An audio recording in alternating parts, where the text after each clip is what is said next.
terhormat dosen penguji, perkenalkan nama saya Aniswa, unit tugas di MTS Darul Ulum Purwokerto, sekaligus mahasiswa PPP dalam jabatan S2 tahun 2023 di LPTK UIN Wali Songo Semarang dengan nomor peserta 785153008697 NIM 23031170823 pada hari ini Kamis 30 November 2023 akan melaksanakan praktek pembelajaran dengan materi pola Paul Rosidin kelas 7 semester 1. Berikut videonya. Wassalamualaikum warahmatullahi wabarakatuh.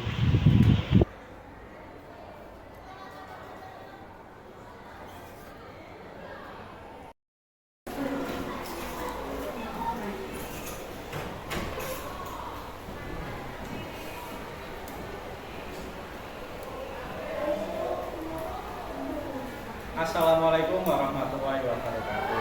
Waalaikumsalam warahmatullahi wabarakatuh. Anak-anak, hari ini akan kita lakukan proses pembelajaran.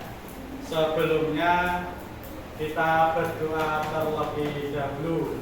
Untuk ketua kelas bisa memimpin. Mari teman-teman kita berdoa bersama.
Pikiran yang supaya fokus. Nanti kalau saya bilang pagi, tepuk 1 kali.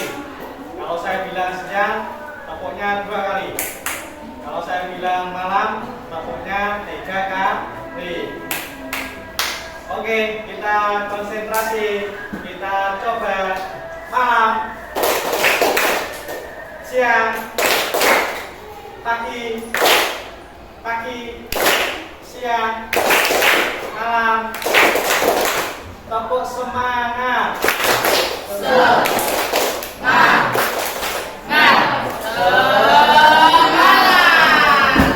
Hari ini akan saya cek kehadiran. Yang pertama, Abdullah Sofa, Ahmad Kamal, Ahmad Koirudin, Ahmad Sahal, Alia Anissa, Fit Priyato, Hafiz Kafa, Juara, Junita, Muhammad Zulkarnain, Faisal, Muhammad Faisal, Muhammad Irwansyah, Mutiara, Naufal, Naila, Puja Tama, Putri Esti, Turun ada Raffi, Siva Kamila, Umay, Umi Salama, Erlinda, Ahmad Hafizuddin. Alhamdulillah ya, hari ini yang izin 1 yaitu Sage. Kita doakan semoga teman kita yang sakit mendapatkan kesehatan dari Allah Subhanahu wa Ta'ala. Amin Allahumma. Anak-anak, materi yang kemarin yang kita pelajari adalah apa? Ya, strategi dakwah Nabi Muhammad di Madinah. Baik, selanjutnya akan kita sampaikan yaitu tujuan pembelajaran. Kalian bisa melihat di depan, ya. Tujuan pembelajaran yang pertama yaitu melalui pembelajaran penyikapan peserta didik dapat menceritakan latar belakang munculnya Khulafaur Rasyidin. Yang kedua, melalui pembelajaran penyikapan peserta didik dapat mengungkapkan biografi Khulafaur Rasyidin. Yang ketiga, melalui pembelajaran penemuan peserta didik dapat mengidentifikasi prestasi-prestasi Khulafaur Rasyidin. Yang keempat, melalui pembelajaran penemuan peserta didik dapat mengidentifikasi gelar yang diperoleh dari masing-masing Khulafaur Rasyidin. Yang terakhir atau 5 adalah melalui pembelajaran berbasis produk peserta didik dapat membuat clipping berisi tokoh Khulafaur Rasyidin dan prestasinya. Nah, itu adalah tujuan pembelajaran hari ini. Kemudian saya mau bertanya, ya. Yang pertama, nanti dijawab ya. Tanya, yang pertama, boleh laki-laki atau perempuan? 1. Apa arti dari Khulafaur Rasyidin? Yuk, siapa? Mas Atta? Saya Kak. Ya.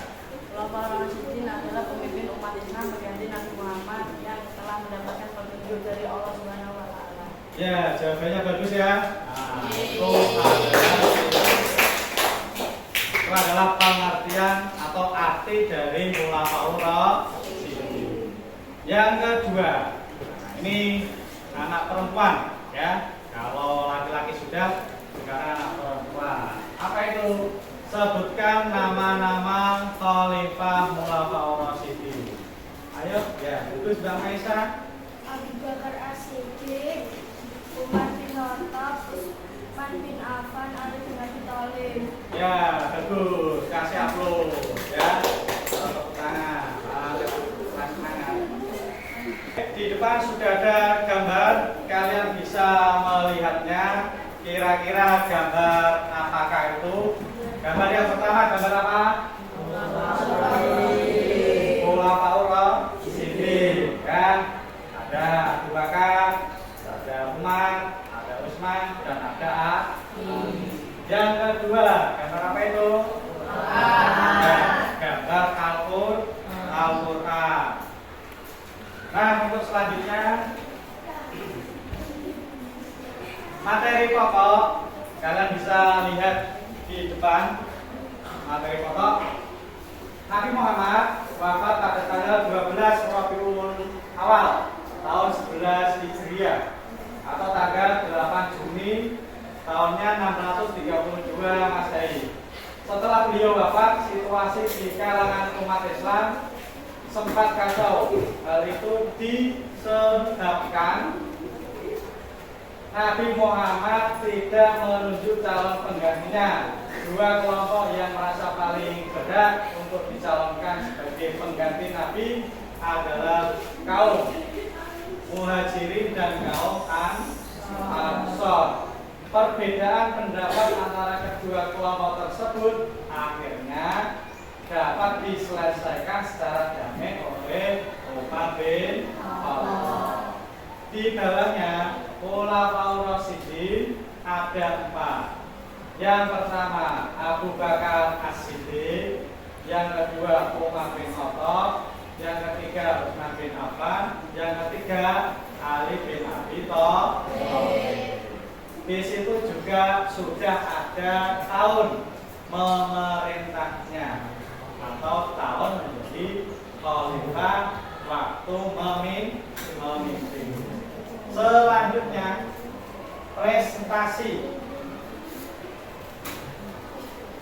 Kalian bisa lihat di depan prestasinya. Yang pertama adalah Khalifah Abu Bakar As-Siddiq. Yang pertama, menumpas kaum pembangkang. Pembangkang itu apa? Orang yang melakukan perbuatan pemberontakan atau orang yang keluar dari agama Islam, memerangi kaum murtad. Yang kedua, kodifikasi Al-Quran. Yang ketiga, perluasan wilayah Islam. Pada masa Umar bin Khattab, satu, Futuhat Al-Islamiyah. Yang kedua, mengatur administrasi dan keuangan pemerintahan. Yang ketiga, menetapkan kalender Hijriyah. Selanjutnya, yang nomor 3, pada masa Khalifah Utsman bin Affan. Kalian bisa lihat di depan. Satu, kodifikasi Mushaf Al-Quran. Yang kedua, merenovasi Masjid Nabawi. Yang kedua, pembentukan angkatan laut. Yang ketiga, perluasan wilayah Islam. Yang terakhir atau keempat adalah pada masa Khalifah Ali bin Abi Thalib. Satu, mengganti pejabat yang kurang cakap. Dua, membenahi Baitul Mal. Yang ketiga, mengembangkan ilmu nahwu atau bahasa. Yang keempat atau terakhir, membangun kota Kufah. Nah, itu adalah materi pokok pada hari ini. Untuk itu, kalian bisa membuka halaman selanjutnya kaitannya dengan Khulafaur Rasyidin.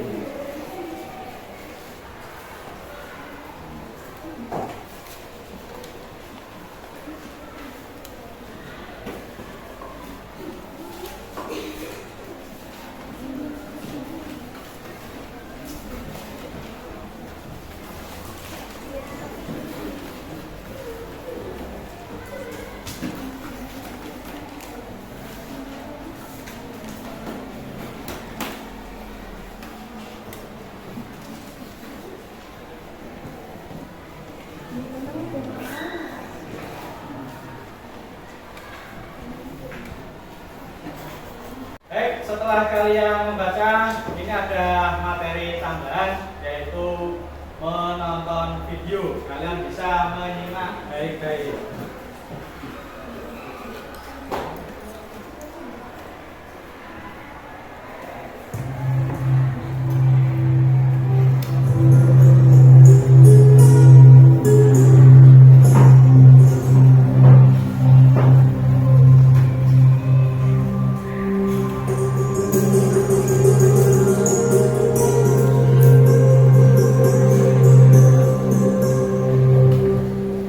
Assalamualaikum warahmatullahi wabarakatuh. Anak-anak kelas 7 yang saya banggakan,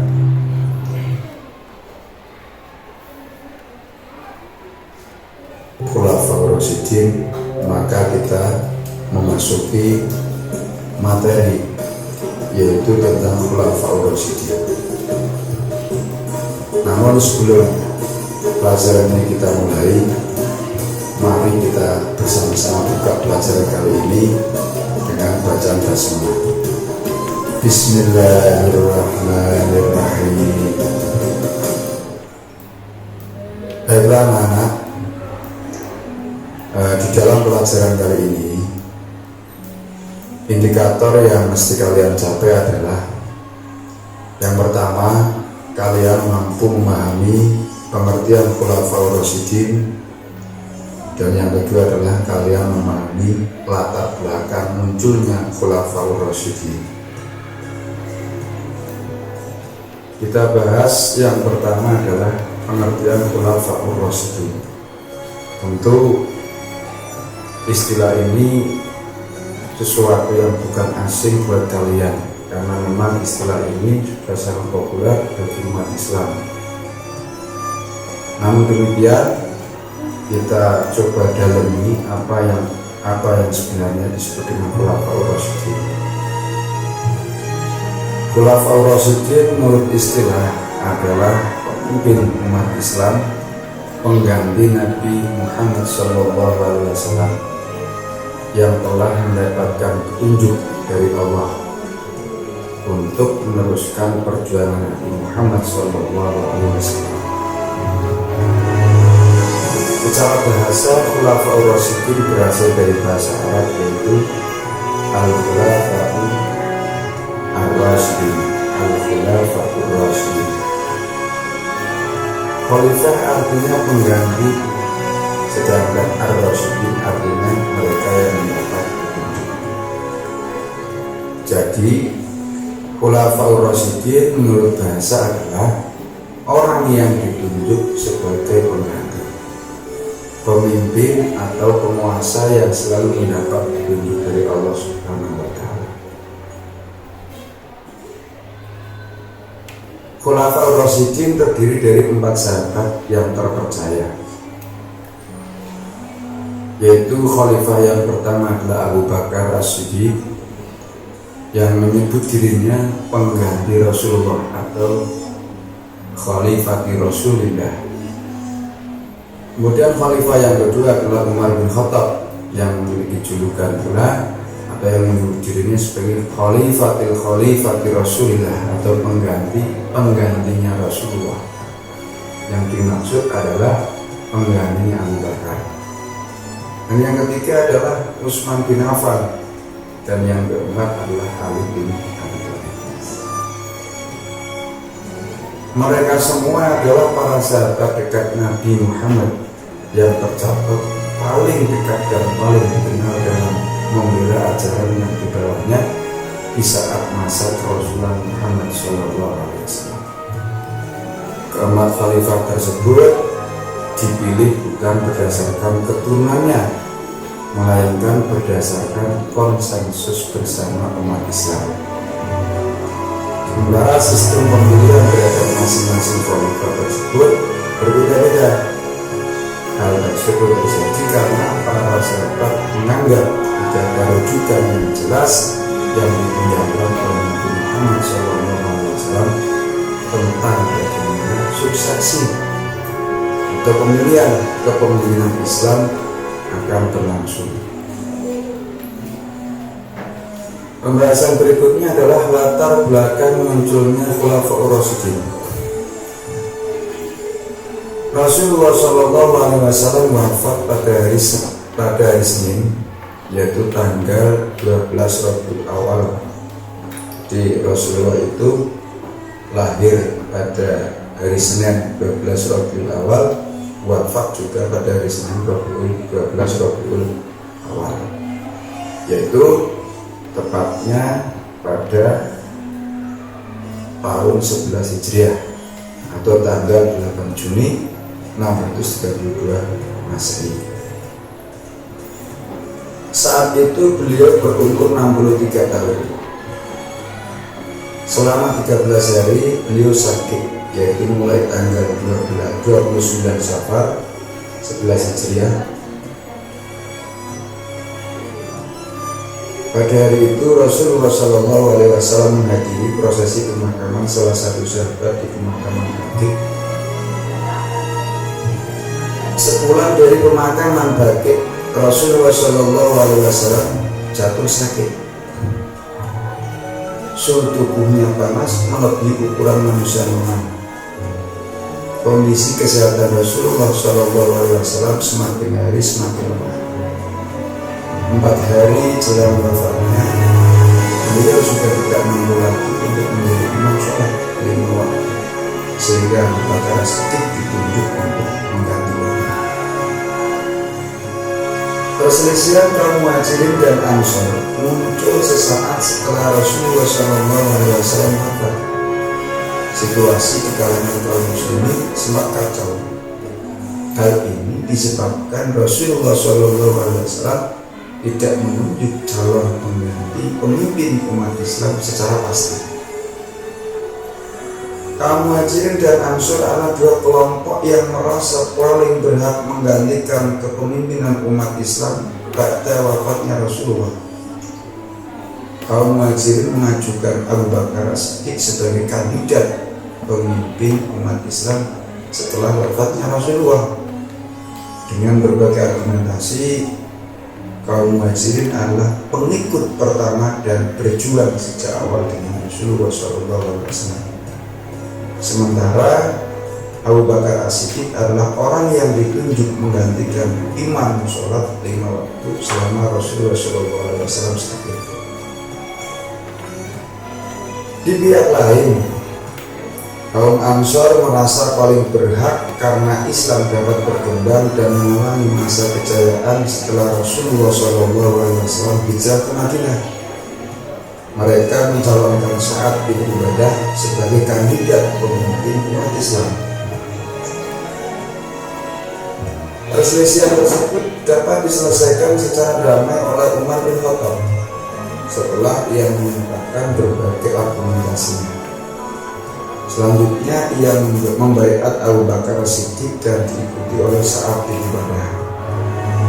Langkah pertama yang dilakukan oleh Khalifah Abu Bakar As-Siddiq adalah memimpin prosesi pemakaman Rasulullah SAW pada malam waktu di tempat di mana beliau wafat, yaitu kamar Aisyah radhiyallahu anha. Jadi pada saat Rasulullah wafat ini, jenazah Rasulullah tidak langsung dikebumikan karena tadi belum ditemukannya sosok pengganti dalam memimpin umat Islam. Sampai malam itu kemudian Rasulullah baru bisa dimakamkan. Penamaan Khulafaur Rasyidin berdasar pada hadis Nabi yang mengatakan bahwa Islam akan terpecah menjadi 73 golongan, semuanya di neraka kecuali satu, yaitu yang mengikuti sunnahku dan para sahabatku. Jadi yang mengikuti sunnah Rasulullah dan para sahabat yang mendapatkan petunjuk. Jika mereka beriman seperti keimanan kalian, sungguh mereka mendapatkan petunjuk. Ini artinya sebagai syarat bahwa keberadaan Khulafaur Rasyidin itu di dalam agama Islam ini sangatlah penting, sebagai salah satu rujukan ketika kita menggali hukum Islam. Biar bagaimanapun para sahabat ini adalah orang-orang yang memiliki persamaan dengan Rasulullah, sehingga hujah-hujahnya pemahaman para sahabat sebagaimana yang didapat dari Rasulullah langsung itu dapat kita berdiri sebagai sumber hukum. Demikian yang sampaikan. Memahami pengertian Khulafaur Rasyidin dan bagaimana latar belakang munculnya Khulafaur Rasyidin. Semoga bermanfaat. Bapak akhiri memberikan sebelumnya kita ucapkan alhamdulillahirabbil alamin. Demikian yang dapat kita sampaikan. Kurang lebih maaf. Wassalamualaikum warahmatullahi wabarakatuh. Assalamualaikum warahmatullahi wabarakatuh. Selanjutnya adalah pembelajaran dengan metode workshop. Nanti akan saya bagikan, kalian teliti, kemudian nanti ditempelkan di depan. Bisa dipahami, nggih?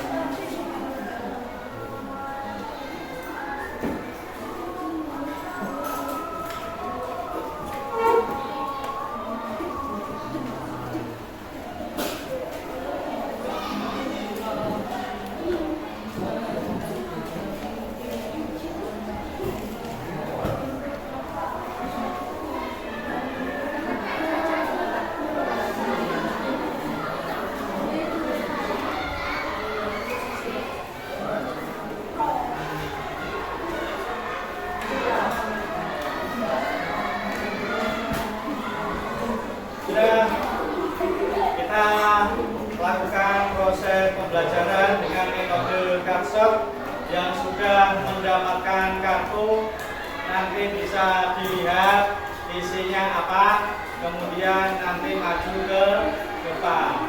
Pertanyaannya adalah apa itu khulafaur rasyidin? Yang pertama. Yang kedua, nama-nama khulafaur rasyidin. Yang ketiga, prestasi-prestasi khulafaur rasyidin. Baik, sekarang yang pertama boleh maju ke depan. Kita bantu.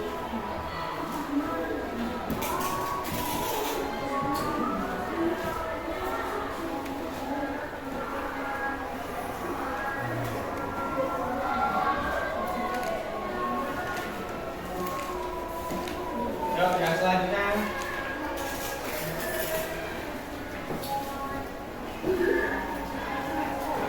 Baik, di depan sudah tertempel pertanyaan dengan metode cardshot.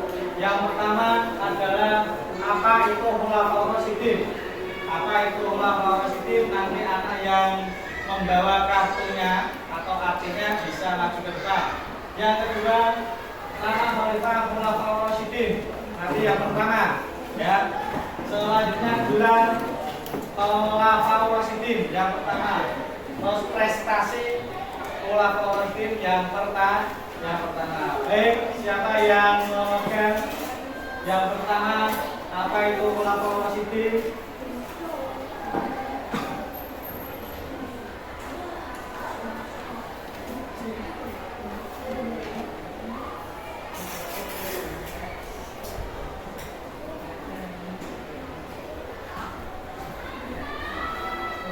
Yuk, selanjutnya khulafaur rasyidin.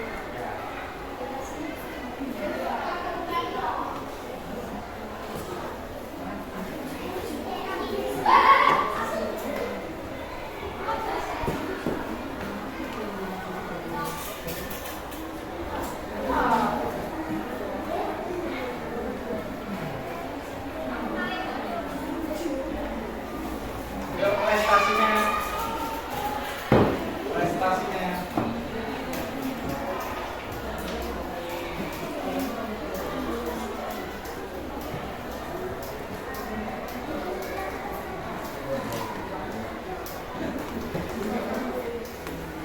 Yang kedua,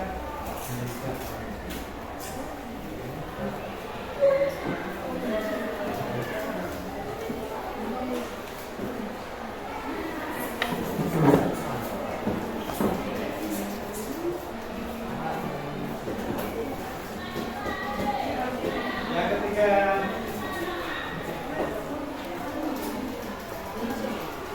ketiga,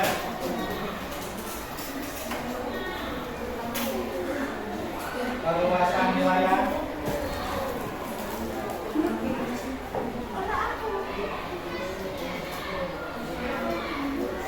Ya, sama.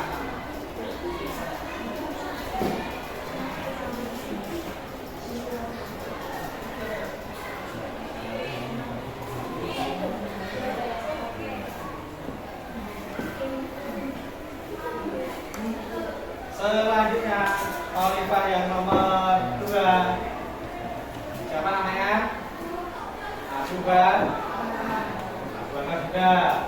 Umar.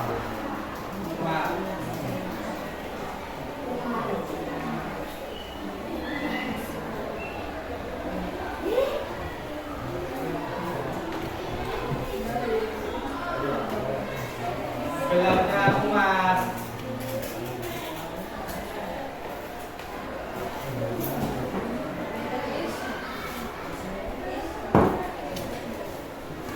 Prestasinya Khalifah Umar.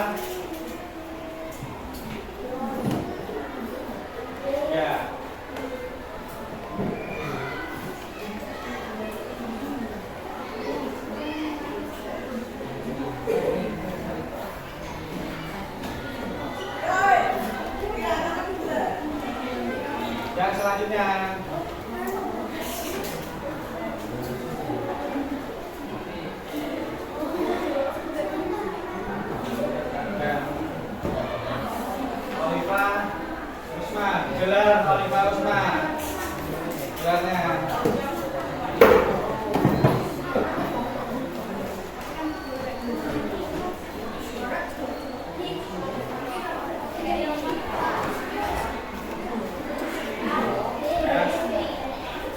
Prestasinya Khalifah Usman.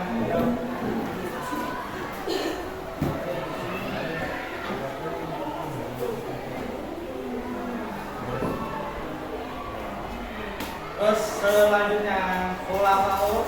Nah itu yang terakhir ya, Alif bin Abi Thalib. Baik.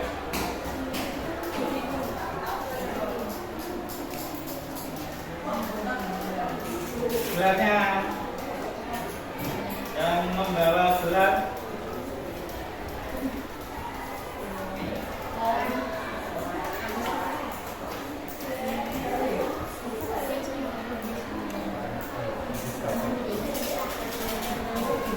Khulafaul Rasyidin.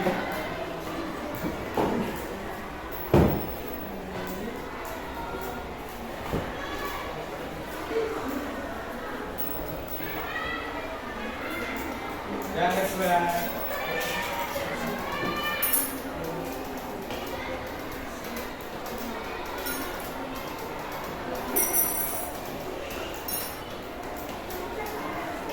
nah, sudah ya? Atau masih lagi? Oh, itu masih ya. Ini dan baik nomor masih.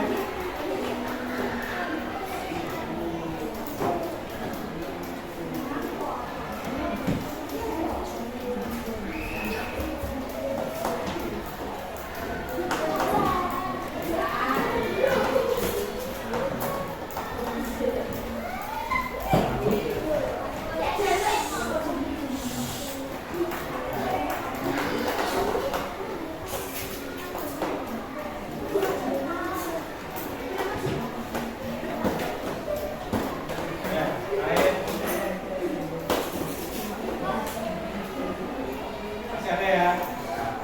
Nah.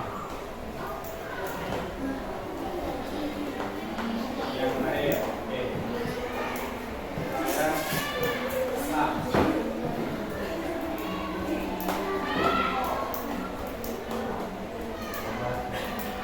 Selanjutnya akan saya bagikan LKPD untuk kalian diskusikan.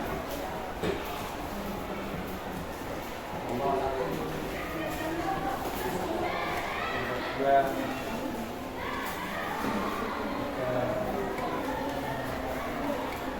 enam,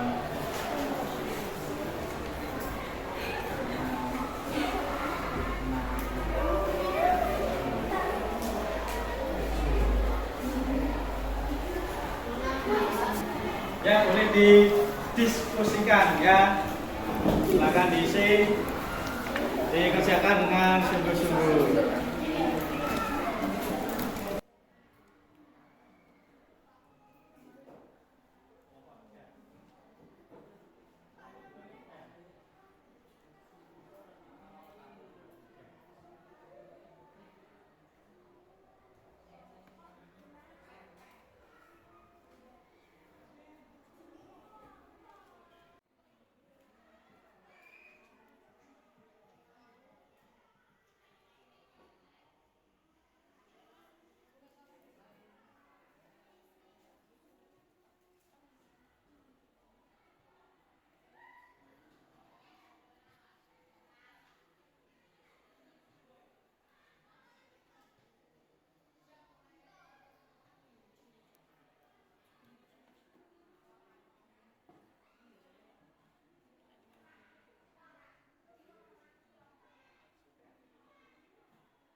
Baik, di depan sudah ada perwakilan kelompok dari kalian untuk membacakan presentasinya. Kalian bisa menyimak baik-baik. Teman-teman, saya akan membacakan presentasi. 1. Nabi Muhammad SAW wafat pada tanggal 12 Rabiul Awal tahun 11 Hijriah atau tanggal 8 Juni 632 Masehi. Setelah beliau wafat, situasi di kalangan umat Islam sempat kacau. Hal itu disebabkan Nabi Muhammad SAW tidak calon penggantinya. Dua tokoh yang merasa paling berhak untuk dicalonkan sebagai pengganti Nabi Muhammad, Abu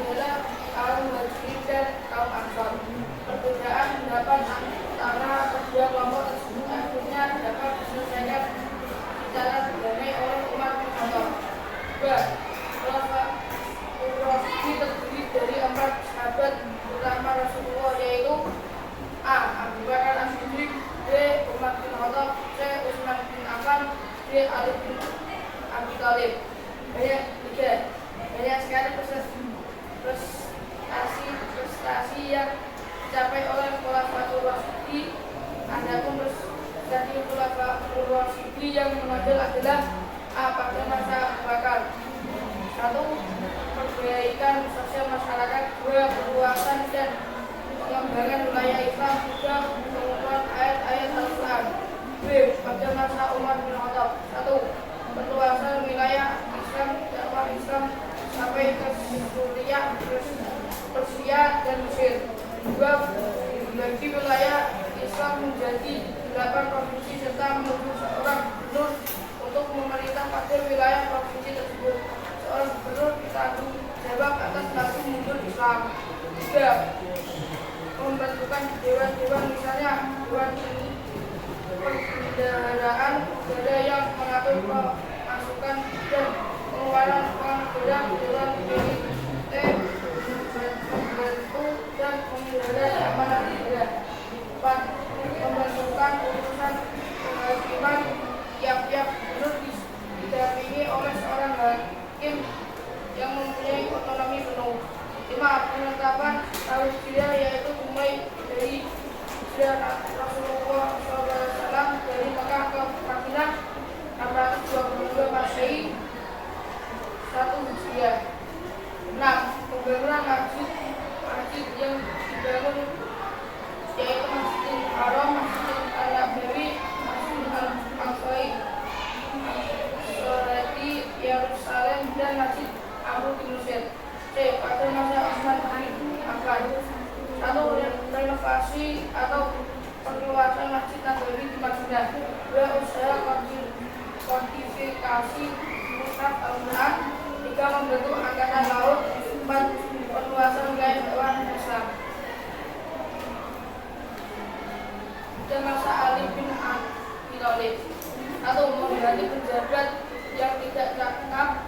2. Membenahi keuangan negara, yaitu amal. 3. Memasukkan ilmu nahwu. 4. Membangun kota Kufah. Ya, beri tepuk tangan ya. Terus setelah diskusi, maka akan saya bagikan lembar soal untuk kalian kerjakan.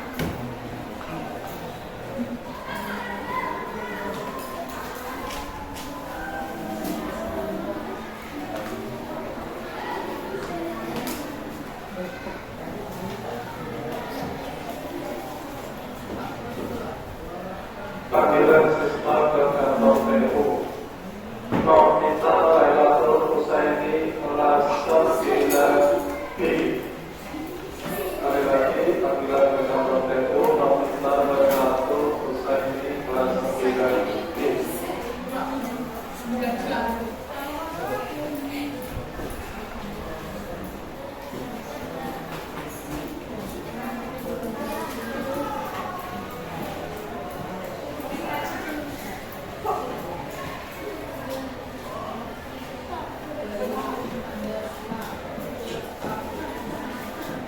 Baik, dikerjakan dengan seksama, perhatikan soalnya, kalian kerjakan dengan sungguh-sungguh.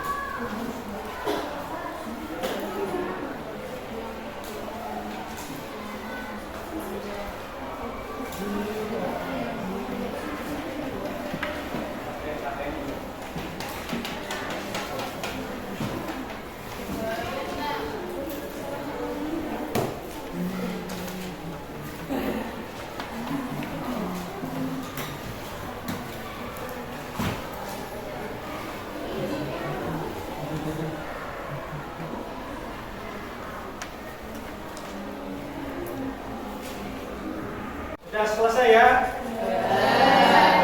Baik, kalau gitu dikumpulkan akan saya nilai.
ada salah satu teman kalian yang nilainya luar biasa, yaitu sesuai dengan apa yang diharapkan, yaitu mendapatkan nilai 100. Boleh tepuk tangan dulu. Siapakah namanya? Namanya adalah Erlinda Estiana.